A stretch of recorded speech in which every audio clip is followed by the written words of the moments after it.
ചില രാഷ്ട്രീയപരമായിട്ട് എല്ലാവരും ജാഥയൊക്കെ നടത്താറുണ്ട്. കാരണം തെരഞ്ഞെടുപ്പ് അടുത്ത് നിൽക്കുന്നൊരു സാഹചര്യമാണ്. ഇപ്പോൾ നമുക്കറിയാൻ കഴിയുന്ന മറ്റൊരു കാര്യം എന്ന് വെച്ച് കഴിഞ്ഞാൽ തെരഞ്ഞെടുപ്പിനോട് അനുബന്ധിച്ചാണ് ഈ യാത്രകളൊക്കെ നടത്തുന്നത്. സി.പി.എമ്മിൻ്റെ യാത്ര. സി.പി.എമ്മിൻ്റെ യാത്ര വളരെ മോശം പ്രകടനമാണ്. അത് സർക്കാരിന് തിരിച്ചടിയാകുമെന്നായിരുന്നു സി.പി.ഐയുടെ അവരുടെ അവരുടെ സംസ്ഥാന സംസ്ഥാന കമ്മിറ്റി എക്സിക്യൂട്ടീവ് യോഗത്തിലെ കൂടി അതെ തീരുമാനിച്ചത്. കൗൺസിൽ യോഗത്തിലെ അതെ പക്ഷേ നമ്മൾ ഇപ്പുറത്തേക്ക് നോക്കിക്കഴിഞ്ഞാൽ സി.പി.എമ്മിൻ്റെ വാദം എന്ന് പറയുന്നത് ഇത് തിരഞ്ഞെടുപ്പിന് അനുകൂലമായിട്ടുള്ളൊരു സാഹചര്യം സൃഷ്ടിച്ചിട്ടുണ്ട്. പ്രവർത്തകരുടെ ഇടയിൽ വലിയൊരു വിപ്ലവം തീർക്കാൻ ഈ യാത്ര കൊണ്ട് സാധിച്ചിട്ടുണ്ട് എന്നാണ് പറയുന്നത്. യഥാർത്ഥത്തിൽ സി.പി.എമ്മും സി.പി.ഐയും രണ്ട് തട്ടിലാണോ ഈ യാത്രയെ പറ്റി? തീർച്ചയായിട്ടും രാവിലെ രണ്ട് തട്ടിൽ തന്നെയാണ്. കാര്യം ഈ ഭരണത്തിലെ ഏറ്റവും പ്രധാന വകുപ്പുകൾ കൈകാര്യം ചെയ്യുന്നതും ഭരണം കൈയാളുന്നതും ഏറ്റവും ഭീമമായ ഭാഗം കൊണ്ടുപോകുന്നതും CPM എന്ന് പറയുന്ന പാർട്ടിയാണ്. അപ്പോൾ ഇവർ പറയുന്ന മേഖലാ ജാഥയായി തിരിച്ചു തന്നെ പരാജയം എന്നാണ് CPI ഇന്നലെ കണ്ടുപിടിച്ചത്.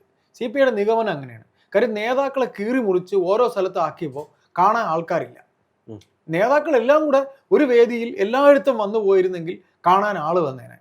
വെറുതെ അണികൾക്കിടയിൽ ഒരു ചെറിയ അനക്കം മാത്രമേ ഉണ്ടായുള്ളൂ. മേഖലാ ജാഥകളെല്ലാം അട്ടർ പരാജയം എന്നാണ് ബിനോയ് വിശ്വം തന്നെ പറഞ്ഞത്. അപ്പോൾ ആ സ്റ്റേറ്റ്മെൻറ്റ് അവിടെ നിൽക്കുമ്പോൾ ഇവരുടെ വക CPMൻ്റെ വക സ്റ്റേറ്റ്മെൻറ്റ് പ്രവർത്തകരുടെ ക്ഷീണം മറികടക്കാൻ പറ്റിയിരുന്നു. അത് സംസ്ഥാന സെക്രട്ടേറിയറ്റ് AK സെൻറ്ററിൽ നിന്ന് പുറപ്പെടുവിച്ച പത്രക്കുറിപ്പാണ്. ഒന്ന് ആലോചിച്ച് നോക്കും. ഇന്നലെ വന്ന വാർത്ത CPIയുടെ വാർത്ത എങ്ങനെ അതിന് നേരെ വിപരീതമായി CPMൻ്റെ. അപ്പോൾ രാഹുൽ ചോദിച്ച പോലെ CPMൻ്റെ പ്രശ്നം എന്ന് പറഞ്ഞാൽ CPMനെ സംബന്ധിച്ച് ഈ മുഴുവൻ പീണിക്ക് ചോറ്റി പുതയ്ക്കണം എന്നൊരു പഴഞ്ചൊല്ല് പറയില്ല. അതുപോലെ ഇവർക്ക് എല്ലാം ഇത് സംഭവിച്ച് കഴിയുമ്പോൾ കുറ്റം കണ്ടുപിടിക്കും. അതായത് യാത്രയുണ്ടായിട്ടുള്ള വിഷയങ്ങളൊക്കെ നമ്മൾ കണ്ടതാണ്. ഏറ്റവും വലിയ വിഷയം എന്ന് പറയുന്നത് കുഞ്ഞികൃഷ്ണൻ ചേട്ടൻ്റെ പുസ്തക പ്രകാശനം തന്നെയായിരുന്നു ഏറ്റവും വലിയൊരു വിഷയം, ശ്രദ്ധ നേടിയത്. അപ്പം യാത്ര വരുന്നതിനനുസരിച്ച് കേരളത്തിലെ സാമൂഹിക മാറ്റങ്ങളിൽ ഒരുപാട് വിഷയങ്ങൾ നടന്നിട്ടുണ്ട്. ഇപ്പോൾ യാത്രയുടെ ഭാഗമായിട്ട് തന്നെ നോക്കിക്കഴിഞ്ഞാൽ ആരോഗ്യമന്ത്രി ഒരു പ്രതിസന്ധിയിലാകുന്ന ഒരു വലിയ രീതിയിലുള്ള വിവാദങ്ങളുണ്ടായി. പക്ഷെ ഇപ്പോഴും CPM എന്തുകൊണ്ടാണ് സമ്മതിക്കാത്തത്? ഞങ്ങളുടെ യാത്ര ഫ്ലോപ്പായിപ്പോയി, ആളുകളൊന്നും ഇല്ലാതായിപ്പോയി, അതോ അവരിപ്പോഴും എയുടെ പുറകെ തന്നെയാണോ? അല്ല രാഹുൽ, അവരെ ഒരു കാലത്തും എല്ലാ കാലവും അങ്ങനെ തന്നെയാണ്. അവർക്ക് പരാജയം സമ്മതിക്കാൻ ഇച്ചിരി പ്രയാസമാണ്. എന്നിട്ട് അവരെ സ്വയം വിലയിരുത്തലിൽ പരാജയപ്പെട്ടു എന്ന് അവർ പറയും. 2 ദിവസം 3 ദിവസം മുന്നേ MA ബേബി പറഞ്ഞല്ലോ, കമ്മ്യൂണിസ്റ്റ് പാർട്ടിയുമായിട്ട് ജനം അകന്നു കഴിഞ്ഞു എന്നുള്ള കാര്യം. അവർ ഇന്ത്യയിൽ ഉടനീളം ദേശീയ തലത്തിൽ അവർ നോക്കുമ്പോൾ പ്രത്യേകിച്ച് കേരളത്തിൽ മാത്രമേ ആ പാർട്ടി ഉള്ളൂ. CPMുമായി അകന്നു കഴിഞ്ഞു എന്ന് പറയുമ്പോൾ എവിടെയാണ് അകന്നത്? വേറെ എവിടെയെങ്കിലും ഉണ്ടോ? ബംഗാളിൽ ബൂത്ത് ഇരിക്കാൻ ആർക്കെങ്കിലും പറ്റുമോ? അടി കിട്ടും ബൂത്ത് ഇരുന്ന് കഴിഞ്ഞാൽ, അല്ലേ? ത്രിപുരയിൽ എന്താണ് സ്ഥിതി? വേറെ ഒരു പാർട്ടി എവിടെയൊക്കെ ഉണ്ടായിരുന്നോ അവിടെയൊക്കെ എന്താ സ്ഥിതി? അപ്പോൾ ഇവിടെ കേരളത്തിൽ മാത്രമേ CPM ഉള്ളൂ. അവിടെയാണ് ബേബി പറയുന്നത് ഈ പറയുന്ന പോലെ ജനങ്ങളുമായി അകന്ന്. അത് ശരി തന്നെയാണ്. നമ്മൾ പറയുന്ന പാർട്ടിക്ക് ക്ഷീണം മാറി എന്ന് പറഞ്ഞെങ്കിലേ ഇവർക്ക് ലേലു വല്ലു പറയാനായി വീടുകളിൽ പോകാനായിട്ട് ആളെ കിട്ടിയോ? ബ്രാഞ്ചിൽ നിന്നോ അവരുടെ താഴെക്കെട്ടുള്ള ആൾക്കാരല്ലേ? ഒരു വീട്ടിൽ കൊണ്ട് കയറണമെങ്കിൽ കുറച്ചെങ്കിലും മാന്യതയുള്ള ആൾക്കാരല്ലേ കൊണ്ട് കയറ്റാൻ പറ്റും. അപ്പൊ മാന്യതയുള്ള സഖാക്കൾ ആരും തന്നെ പോയില്ലല്ലോ. കയ്യിൽ മുണ്ടു കൊടുത്ത് അടിയിൽ വരയും നിക്കറും കാണിച്ച് ആരെങ്കിലും വീട്ടിൽ ചെന്ന് കയറുമോ? ഇല്ലല്ലോ. അങ്ങനെയുള്ളവർ കയറില്ലല്ലോ. മാന്യത വേണമല്ലോ. കണ്ടാലൊരു റൗഡി ലുക്കില്ല ഇല്ലാത്ത ആളെന്നെ കൊണ്ട് കയറണ്ടേ. അപ്പോൾ മാന്യതയുള്ള ആരും തന്നെ വീടുകളിൽ ലേലു വല്ലു പറയാൻ പോയില്ല. അപ്പോൾ അതിനാളെ കിട്ടാത്തത് മാത്രമല്ല, ഈ പറയുന്ന വേദിയിൽ ആളുമില്ല. വേദിയല്ല, സദസ്സിൽ ആളില്ല.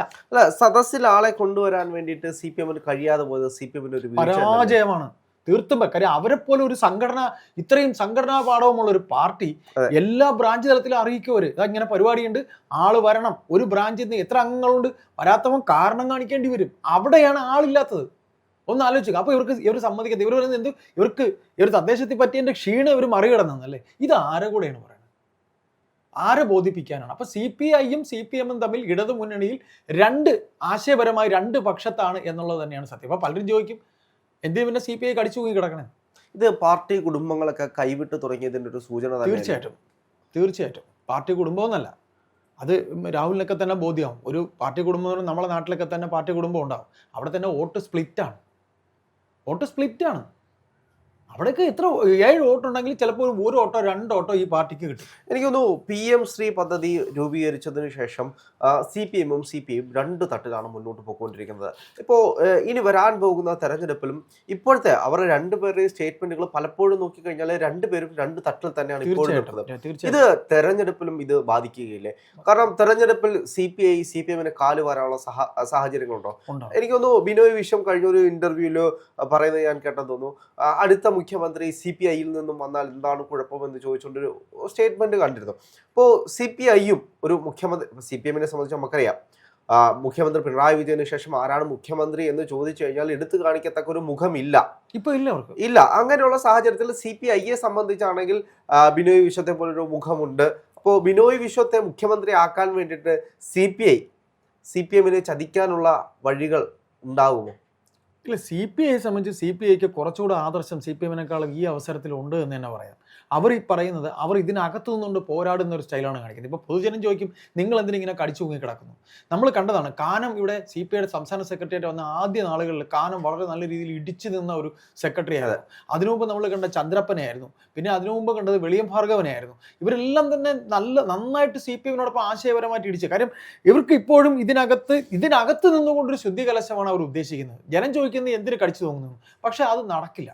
കാര്യം PMCയുടെ കാര്യം പറഞ്ഞു. PMCയുടെ കാര്യത്തിൽ ഈ പറയുന്ന രീതിയിൽ കൂടെ നിന്ന മുന്നണിയെ അറിയിക്കാതെ ഇവർ പോയി എല്ലാം ഒപ്പിട്ട് കാര്യങ്ങൾ നീക്കിയിട്ട് വന്നിട്ട് ഓർക്കുന്നുണ്ടാവും. രാജ CPIയുടെ അവരുടെ അഖിലേന്ത്യാ ജനറൽ സെക്രട്ടറി രാജയാണ് ഇവിടെ വിളിച്ച് സംസാരിച്ചത്, ഓർക്കുന്നുണ്ടല്ലോ.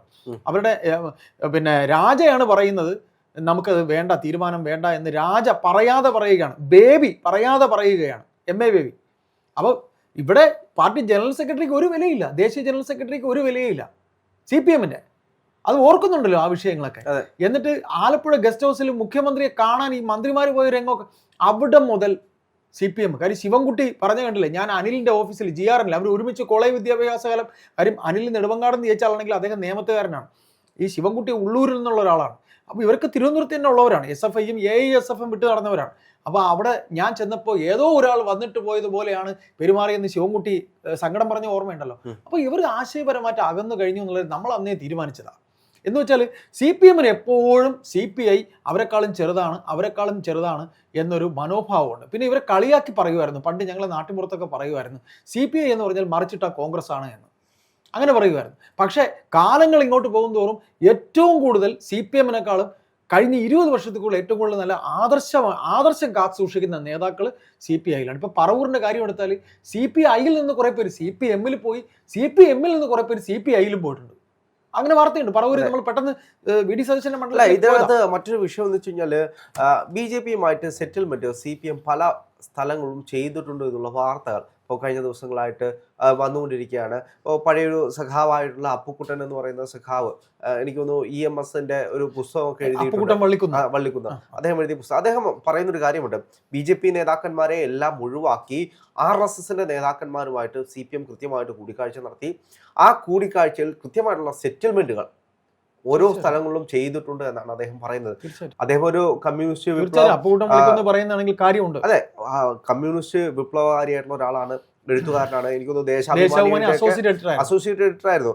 അപ്പോൾ അത്തരത്തിലുള്ള ഒരാളാണ് ആധികാരികമായിട്ട് വന്നിരുന്ന് പറയുകയാണ്, CPM RSSുമായിട്ട് കൂടിക്കാഴ്ച നടത്തി, സീറ്റുകൾക്ക് വേണ്ടിയിട്ട് കൃത്യമായിട്ടുള്ള കൂടിക്കാഴ്ച നടത്തി. അവിടെ BJPയുടെ എല്ലാ നേതാക്കന്മാരെയും ഒഴിവാക്കി ഡയറക്റ്റ് RSSുമായിട്ടാണ് ചർച്ച നടത്തിയിരിക്കുന്നത് എന്നാണ് അദ്ദേഹം പറയുന്നത്.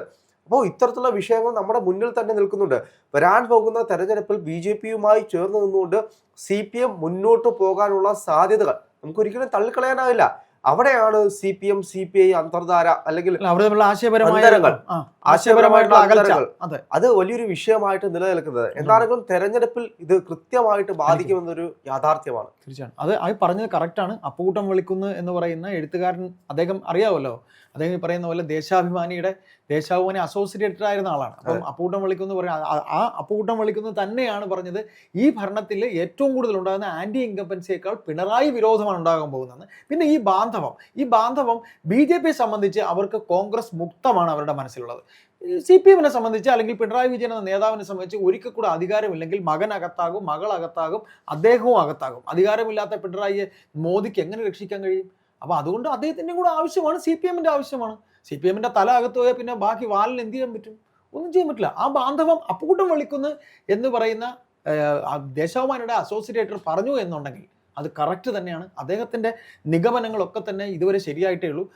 VSനോടൊപ്പം നിന്നു എന്ന് പറഞ്ഞുകൊണ്ട് പാർട്ടി പുറത്താക്കിയ ഒരാളാണ്, ദേശാഭിമാനിയുടെ അസോസിയേറ്റർ ആയിരുന്നാണ്. ശരിയാണത്, ആ നിഗമനം വളരെ ശരിയാണ്. അത് രാഹുൽ വായിച്ചു അല്ലെങ്കിൽ കേട്ടു എന്ന് പറയണമെങ്കിൽ ആ വായിച്ചത് സത്യം തന്നെയാണ്.